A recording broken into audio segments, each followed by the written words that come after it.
ಹಿಂದಿ ಏನು ಅಂದರೆ ಮೂರನೇ ಲ್ಯಾಂಗ್ವೇಜ್, ಥರ್ಡ್ ಲ್ಯಾಂಗ್ವೇಜ್ ಇತ್ತು. ನಾವು ಶಾಲೆಗೆ ಹೋಗೋ ಸಂದರ್ಭದಲ್ಲಿ, ಸರ್ಕಾರಿ ಶಾಲೆಗೆ ಹೋಗೋವಂಥ ಸಂದರ್ಭದಲ್ಲಿ ಹಿಂದಿ ಥರ್ಡ್ ಲ್ಯಾಂಗ್ವೇಜ್ ಇತ್ತು. ಈಗ ಮಕ್ಕಳೆಲ್ಲರೂ ಕೂಡ ಒಂದು ವರ್ಷ ಓದಿದ್ದಾರೆ, ತಯಾರಾಗಿದ್ದಾರೆ, ಎಕ್ಸಾಮ್ ಬರೆಯೋಕ್ಕೆ, ಎಕ್ಸಾಮ್ಗೆ ಹೋಗುವಂಥ ಸನ್ನಿವೇಶ. ಇವ್ರಿಗೆ ಜ್ಞಾನ ಇದ್ದಿದ್ದರೆ, ಇವ್ರಿಗೇನೋ ಸರ್ಕಾರಕ್ಕೆ ಕಾಮನ್ ಸೆನ್ಸ್ ಇದ್ದಿದ್ರೆ ಯೋಚನೆ ಮಾಡಬೇಕಾದ್ರೆ ಪ್ರಾರಂಭದಲ್ಲೇ ಯೋಚನೆ ಮಾಡಬೇಕಾಯ್ತು. ಶಾಲೆ ಶುರುವಾದ ತಕ್ಷಣವೇ ಈ ಥರ ತೆಗೆದಾಕಿದ್ದೀರಿ ನಾವು ಅಂತ ಹೇಳಿದರೆ ಇವತ್ತು ಲಕ್ಷಾಂತರ ಮಕ್ಕಳು ಹಗಲು ರಾತ್ರಿ ಕಷ್ಟ ಬಿದ್ದು ಓದಿದ್ದಾರೆ ಹಿಂದಿಯನ್ನು. ಅವ್ರಿಗೆ ಪರ್ಸೆಂಟೇಜಲ್ಲೂ ಆ್ಯಡ್ ಆಗ್ತೈತಿದ್ದು. ಹಿಂದಿ ಪರೀಕ್ಷೆ ಏನಿದೆ ಅವ್ರ ಪರ್ಸೆಂಟೇಜಲ್ಲಿ ಆ್ಯಡ್ ಆಗ್ತೈತಿದ್ದು. ಏಕಾಏಕಿ ಒಂಥರ ತೊಗಲಕ್ ದರ್ಬಾತ. ಈಗ ಈ ಸರ್ಕಾರ ಮಾಡಿದೆ, ಮುಂದೆ ಬರೋ ಸರ್ಕಾರ ಇದನ್ನು ತೆಗೆದಾಕಿದ್ರೆ ಏನು ಹುಡುಗಾಟ ಆಡ್ತಾ ಇದ್ದಾರೆ ಇದು? ನಾನು ಕಾಂಗ್ರೆಸ್ ಅವ್ರಿಗೆ ನಿಮ್ಮ ಗೌರವ ಇದ್ದರೆ, ಮಾನ ಮರ್ಯಾದೆ ಇದ್ದರೆ ನೀವು ಇದನ್ನು ಪ್ರಾರಂಭ ಮಾಡಿದವರು ಯಾರು? ಮಹಾತ್ಮ ಗಾಂಧೀಜಿ 1918 ಹಿಂದಿ ಪ್ರಚಾರ ಸಮಿತಿ 30 ವರ್ಷ, 48ನೇ ಇಸ್ವಿವರೆಗೂ ಅವರು ತೀರೋಗೋವರೆಗೂ ಕೂಡ ಅವರ ಅಧ್ಯಕ್ಷರು, ಹಿಂದಿ ಪ್ರಚಾರ ಸಮಿತಿ ಅಧ್ಯಕ್ಷರು ಯಾರು? ನಮ್ಮ ದೇಶಕ್ಕೆ ಸ್ವಾತಂತ್ರ್ಯ ತಂದುಕೊಟ್ಟಂಥ ರಾಷ್ಟ್ರಪಿತ ಮಹಾತ್ಮ ಗಾಂಧೀಜಿಯವರು ಹಿಂದಿ ಪ್ರಚಾರ ಸಮಿತಿಯನ್ನು ಪ್ರಾರಂಭ ಮಾಡೋದು. ಸೌತ್ ಇಂಡಿಯಾದಲ್ಲಿ ಕೂಡ ಅವರೇ ಪ್ರಾರಂಭ ಮಾಡಿದ್ದು. ಕನ್ನಡ, ತಮಿಳು, ಮಲಯಾಳಿ ಇವೆಲ್ಲ ಇತ್ತಲ್ಲ, ಅಲ್ಲಿನೂ ಕೂಡ ಸದರನ್ ಸ್ಟೇಟಲ್ಲೂ ಕೂಡ ಮಹಾತ್ಮ ಗಾಂಧಿಯವರು ಹಿಂದಿ ಪ್ರಚಾರ ಸಮಿತಿಯ ಅಧ್ಯಕ್ಷರಾಗಿ ಇಲ್ಲೂ ಕೂಡ ಹಿಂದಿ ಇರಬೇಕು ಅಂತೇಳಿ ಪ್ರಚಾರ ಮಾಡಿ ಅದನ್ನು ಸ್ಥಾಪನೆಯನ್ನು ಮಾಡಿದ್ರು ಅವರು. ನೀವು ಏಕಾಏಕಿ ಈ ಥರ ಮಾಡೋದ್ರಿಂದ ಮಕ್ಕಳ ಮಾನಸಿಕ ಸ್ಥಿತಿ ಏನಾಗ್ತದೆ? ಎಕ್ಸಾಮ್ಗೆ ಹೋಗೋ ಟೈಮಲ್ಲಿ ಮಕ್ಕಳು ಮೊದಲೇ ಸೆನ್ಸಿಟಿವ್ ಆಗಿರ್ತಾರೆ, ಭಾಳ ಸೆನ್ಸಿಟಿವ್, ಒಂದೊಂದು ವಿಚಾರಕ್ಕೂ ಭಾಳ ಸೆನ್ಸಿಟಿವ್ ಇರ್ತಾರೆ. ಅಂಥದ್ರಲ್ಲಿ ನೀವು ಈ ಥರ ಪ್ರಮುಖ ನಿರ್ಧಾರಗಳನ್ನು ತೆಗೆದುಕೊಳ್ಳುವಂಥ ಸಂದರ್ಭದಲ್ಲಿ ನೀವು ಏಕಾಏಕಿ ರದ್ದು ಮಾಡಿದ್ರೆ ನಿಮ್ಮ ಸರ್ಕಾರದ ಯೋಗ್ಯತೆ ಏನು ಅನ್ನೋದು ಜನಗಳಿಗೆ ಅರ್ಥ ಆಗ್ತದೆ. ಮಕ್ಕಳ ವಿಚಾರದಲ್ಲಿ, ಬೇರೆಯವ್ರ ವಿಚಾರದಲ್ಲಿ ಮಾಡಿರಿ ಏನೋ ಪರವಾಗಿಲ್ಲ, ಬೇರೆಯವರೇನೋ ತಡ್ಕೊಂತಾರೆ ಜನ, ಬೇರೆಯವರು. ಮಕ್ಕಳ ವಿಚಾರದಲ್ಲಿ ಸೆನ್ಸಿಟಿವ್ ಇರ್ತಾರೆ. ಎಕ್ಸಾಮ್ ಅಂದರೆ ಭಯ ಆಗುವಂಥ ಒಂದು ವಿಚಾರ ಎಲ್ಲರಿಗೂ ಗೊತ್ತಾಗಿದೆ. ಬೇಕಾದಷ್ಟು ಜನ ಮಕ್ಕಳು ಮಾಡ್ಕೋಬಾರ್ದು ಆತ್ಮಹತ್ಯೆ, ಅಂಥದ್ದೂ ಆಗಿದೆ. ಹಿಂದೆ ಎಲ್ಲ ನಾವು ನೋಡಿದ್ದೀವಿ. ಫೇಲ್ ಆದರೆ, ಮಾರ್ಕ್ಸ್ ಕಡಿಮೆ ಬಂದರೆ, ಹಿಂದೆ ಎಲ್ಲ ಭಾಳ ಆತ್ಮಹತ್ಯೆಗಳಾಗಿರೋ ಘಟನೆನೂ ನೋಡಿದ್ದೆ. ಆಗಬಾರ್ದು, ಅದು ಒಳ್ಳೆಯದಲ್ಲ. ಇವ್ರಿಗೆ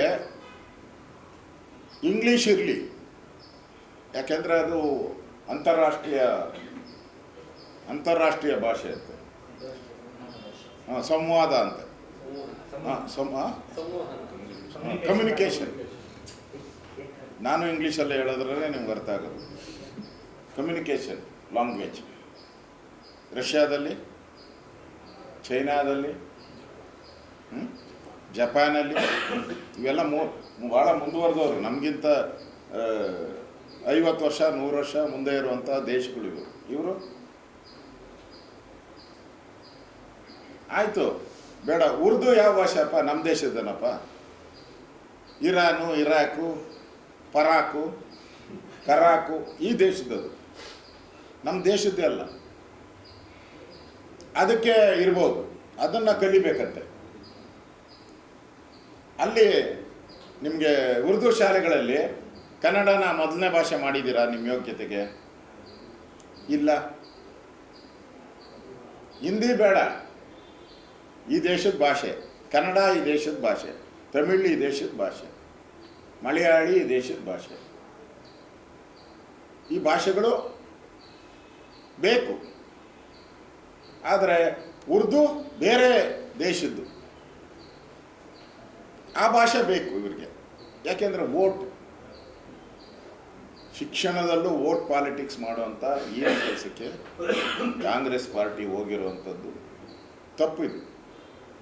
ಮಾಡಂಗಿದ್ರೆ ಇವರು ಏನಾನ ಮಾಡ್ಕೊಳ್ಳಿ, ಶಾಲೆ ಪ್ರಾರಂಭ ಮಾಡ್ಬೋದಾಗಿದೆ. ಈಗ ಮಾಡೋದ್ರಿಂದ ಯಾರ್ಯಾರು ಮಾರ್ಕ್ಸನ್ನು ಸ್ಕೋರ್ ಮಾಡಬೇಕು ಅಂತ ಇರ್ತದೆ, ಸ್ಕೋರ್ ಮಾಡೋಕ್ಕೆ ಮಾರ್ಕ್ಸನ್ನು ಜಾಸ್ತಿ ತಗೊಳ್ಳುವಂಥದ್ದಕ್ಕೆ ವಿದ್ಯಾರ್ಥಿಗಳು ಯಾರಿದ್ರು ಅವ್ರಿಗೆಲ್ಲ ಅನ್ಯಾಯ ಆಗಿದೆ. ಮತ್ತು ಯಾರು ಇದರಲ್ಲಿ ಓದಿ, ಯಾಕಂದರೆ 6 ಸಬ್ಜೆಕ್ಟು, ಇದೊಂದು 7, ಅದರದ ಕಟ್ ಮಾಡಿ ಇದನ್ನು ಓದಿರ್ತಾರೆ ಅವರು. ಬೇರೆ maths, science, social study, English ಇವೆಲ್ಲವನ್ನು ಕಟ್ ಮಾಡಿ ಆ ಸಮಯದಲ್ಲಿ ಹಿಂದಿನ ಕೂಡ ಓದಿರ್ತಾರೆ ಅವರು. ಆ ಸಮಯಕ್ಕೆ ಹಂಗಾರೆ ಬೆಲೆ ಇಲ್ಲವೇನು? ಇಷ್ಟು ದಿನ, ಇಷ್ಟು ವರ್ಷ, 1 ವರ್ಷಗಳ ಕಾಲ 365 ದಿನ ಓದಿದಂಥ ಆ ಸಮಯಕ್ಕೆ ಬೆಲೆ ಇಲ್ವಾ ಹಂಗಾರೆ ವಿದ್ಯಾರ್ಥಿಗಳಿಗೆ? ಇದೊಂಥರ ಸರ್ಕಾರದ ಒಂಥರ ಹೇಡಿತನ ಅಂತ ಅನಿಸ್ತೈತೆ. ಮಹಾತ್ಮ ಗಾಂಧೀಜಿಗೆ ಹಾಗಾದ್ರೆ ಗೌರವ ಏನು ಕೊಡ್ತೀರಾ ನೀವು? ಎಲ್ಲದಕ್ಕೂ ಮಹಾತ್ಮ ಗಾಂಧೀಜಿ ನರೇಗಾದಲ್ಲಿ ಮಹಾತ್ಮ ಗಾಂಧೀಜಿ ಹೆಸರು ತೆಗೆದ ತಕ್ಷಣ ಬಾಯ್ ಬಡ್ಕೊಂಡ್ರಲ್ಲ, ಏನೋ ಆಗೋಟಿದೆ ಅನಾಹುತ ಅಂತ ಬಾಯ್ ಬಡ್ಕೊಂಡ್ರೆ ಇಡೀ ದೇಶದಲ್ಲಿ. ಈಗ ಯಾಕೆ ಬಾಯ್ ಬಡ್ಕೊಳಲ್ಲ? ಮಹಾತ್ಮ ಗಾಂಧಿನೇ ಅದರ ಅಧ್ಯಕ್ಷರು, ಹಿಂದಿ ಪ್ರಚಾರ ಸಮಿತಿ ಅಧ್ಯಕ್ಷರು ಮಹಾತ್ಮ ಗಾಂಧೀಜಿ 30 ವರ್ಷ. ಈಗ ಯಾಕಪ್ಪ ಬಾಯ್ ಬಡ್ಕೊಳಲ್ಲ? ಬಡ್ಕೊಳ್ರಿ ಒಂದಷ್ಟು. ನಿಮ್ಮ ಯೋಗ್ಯತೆ ಏನು ಅನ್ನೋದು ಅರ್ಥ ಆಗ್ತೈತೆ. ಯಾರು ಪ್ರಾರಂಭ ಮಾಡಿದ್ರು ಹಿಂದಿನ ಅವ್ರು ಮರ್ತುಬಿಟ್ರಿ. ನಮ್ಮ ದೇಶದ ಮೊದಲ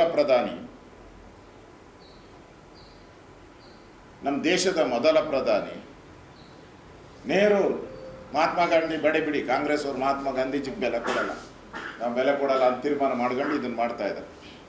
ಜವಾಹರ್ಲಾಲ್ ನೆಹರು ಅವರು ತ್ರಿಭಾಷಾ ಸೂತ್ರ ತಂದವರು ಯಾರು? ಜವಾಹರ್ಲಾಲ್ ನೆಹರು ಅವರು. ಮೋದಿ ತಂದಿದ್ರ? ಜವಾಹರ್ಲಾಲ್ ನೆಹರು ತಂದಿದ್ದು. ಇಂದಿರಾ ಗಾಂಧಿ ಒಂದು ಹೆಜ್ಜೆ ಮುಂದೆ ಹೋಗಿ ಇಂದಿರಾ ಗಾಂಧಿ ಇನ್ನೂ ಜೋರು ತಂದರು. ಇಂದಿರಾ ಗಾಂಧಿ ಅಂತೂ ಅಗ್ರೆಸಿವ್ ಈ ಹಿಂದಿ ವಿಚಾರವಾಗಿ. ಅವ್ರಿಗೂ ಬೆಲೆ ಇಲ್ವಾ? ಇಂದಿರಾ ಗಾಂಧಿಗೆ ಬೆಲೆ ಇಲ್ಲ, ನೆಹರುಗೆ ಬೆಲೆ ಇಲ್ಲ, ಮಹಾತ್ಮ ಗಾಂಧೀಜಿಗೆ ಬೆಲೆ ಇಲ್ಲ.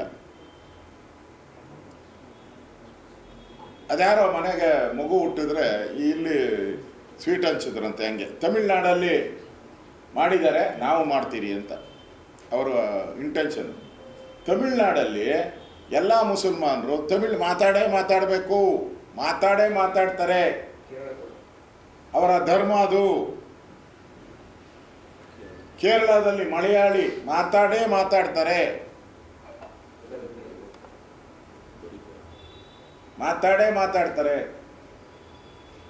ಕರ್ನಾಟಕದಲ್ಲಿ ಮಾತಾಡ್ಸಪ್ಪ ನೋಡೋಣ. ಇನ್ನೂ ಇದೇ ಬಂದಿಲ್ಲ ಅವ್ರಿಗೆ, ಏನೋ ಆಕ್ಸೆಂಟೇ ಬಂದಿಲ್ಲ. ಆಕ್ಸೆಂಟೇ ಬಂದಿಲ್ಲ. ನಮ್ಮದಕ್ಕೆ ಅನ್ನೋದ್ರಾಗೆ ಇದ್ದೀರಿ ಇನ್ನೂ ನಾವು. ನಮ್ದಕ್ಕೆ ಅಲ್ಲಿ ತಮಿಳ್ನಾಡಲ್ಲಿ ನಮ್ದಕ್ಕೆ ಅಂತ, ನಮ್ದಕ್ಕೆ ಇಲ್ಲ ಅಲ್ಲಿ. ಕೇರಳದಲ್ಲಿ ನಮ್ದಕ್ಕೆ ಇಲ್ಲ, ಕರ್ನಾಟಕದಲ್ಲಿ ನಮ್ದಕ್ಕೆ. ಕೋಗಿಲಿ ನೋಡಿದ್ರಲ್ಲ, ಕೋಗಿಲಲ್ಲಿ ಬಾಂಗ್ಲಾದೇಶದವ್ರಿಗೆಲ್ಲ ಸೈಟ್ಗಳು ಕೊಟ್ಟರಲ್ಲ. ಅಂದರೆ ಇವ್ರಿಗೆ ಭಾಷೆ ಬಗ್ಗೆ ಅಲ್ಲ, ಇವ್ರಿಗೆ ಮಾನಸಿಕವಾಗಿ ಇವರು ಮೆಂಟಲಿ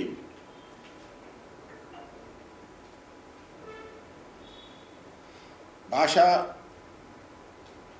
ಒಡಂಬಡಿಕೆ ಏನಿದೆ, ಮಹಾತ್ಮ ಗಾಂಧೀಜಿ, ನೆಹರು, ಇಂದಿರಾ ಗಾಂಧಿ ಎಲ್ಲ ಪ್ರೈಮ್ ಮಿನಿಸ್ಟರ್ಸು, ಲಾಲ್ ಬಹದ್ದೂರ್ ಶಾಸ್ತ್ರಿ ಅಲ್ಲಿಂದ ಹಿಡಿದು ವಾಜಪೇಯಿ ಕಾಲದವ್ರಿಗೂ ಎಲ್ಲರೂ ಕೂಡ ಇದನ್ನು ಅನುಸರಿಸ್ಕೊಂಡ್ಬಂದಿದ್ರು. ಆಯಿತು, ಓಕೆ, ನಾಳೆ ಯಾರೋ ನಮ್ಮಲ್ಲಿ ವಿದ್ಯೆ ಕಲಿತಾರಪ್ಪ, IAS ಆಗ್ತಾರೆ, IPS ಆಗ್ತಾರೆ, ಸೈನ್ಸಿಸ್ಟ್ ಆಗ್ತಾರೆ, ಪ್ರೊಫೆಸರ್ ಆಗ್ತಾರೆ. ನಾಳೆ ಬೇರೆ ರಾಜ್ಯಕ್ಕೆ ಹೋದಾಗ ಬಿಟ್ಬಿಡಿ, ಈ ರಾಜ್ಯ ಕರ್ನಾಟಕ ಬಿಟ್ಬಿಡಿ, ಇನ್ನು ಉಳಿದ ಎಲ್ಲ ರಾಜ್ಯಕ್ಕೆ ಹೋದಾಗ ಅವ್ರ ಕತೆ ಏನು? ಅವ್ರು ಯಾವ ಭಾಷೆಯಲ್ಲಿ ಮಾತಾಡ್ಬೇಕಲ್ಲಿ ಹೋಗಿ ಹೇಳಿ. ನಾವು ಎಜುಕೇಷನ್ ನಮ್ಮ ವಿದ್ಯಾರ್ಥಿಗಳಿಗೆ ಅನುಕೂಲ ಆಗಬೇಕು ದೇಶದಲ್ಲಿ ಎಲ್ಲ ಕಡೆನೂ ಅಂತಂದರೆ ನೀವು ಯಾವ ಭಾಷೆ ಮಾತಾಡ್ತೀರ ಅಲ್ಲಿ ಹೇಳಿ. ಇವೆಲ್ಲವನ್ನ ನೋಡ್ಕೊಂಡೆ ಅವರು ತ್ರಿಭಾಷಾ ಸೂತ್ರವನ್ನು ಹಿಂದೆ ಮಹಾತ್ಮ ಗಾಂಧೀಜಿ, ನೆಹರು, ಇಂದಿರಾ ಗಾಂಧಿ ಎಲ್ಲ ಮಾಡಿದರು. ಅದನ್ನು ನಮ್ಮ ಸರ್ಕಾರನೂ ಕಂಟಿನ್ಯೂ ಮಾಡ್ಕೊಂಡು ಬಂದಿದೆ ಅಷ್ಟೇ. ಈಗ ಕೋಪ, ಮೋದಿ ಮೇಲೆ ಕೋಪ. ಇಂದಿರಾ ಗಾಂಧಿ ಅಲ್ಲ, ನೆಹರು ಅಲ್ಲ, ಅಂದರೆ ಮೋದಿಯವರೇ ತ್ರಿಭಾಷಾ ಸೂತ್ರ ತಂದರು ಅನ್ನೋ ರೀತಿ ಬಿಲ್ಡಪ್ಪು ಈ ಸಿದ್ದರಾಮಯ್ಯನ ಬಿಲ್ಡಪ್. ಅದರಿಂದ ನಿಮ್ಮ ಹುಚ್ಚುತನ, ಇದು ಸರ್ಕಾರದ ಹುಚ್ಚುತನ, ಇದು ಒಳ್ಳೆಯದಲ್ಲ. ನಿಮ್ಗೆ ಹಂಗೂ ಮಾಡಬೇಕು ಅನಿಸಿದರೆ ಪ್ರಾರಂಭದಲ್ಲೇ ವಿದ್ಯಾರ್ಥಿಗೆ ಹೇಳಿದರೆ ಅವರ ಪ್ರೆಷಿಯಸ್ ಸಮಯವನ್ನು, ಅವರ ಟೈಮನ್ನು ಉಳಿಸ್ಬೋದಾಯಿತು.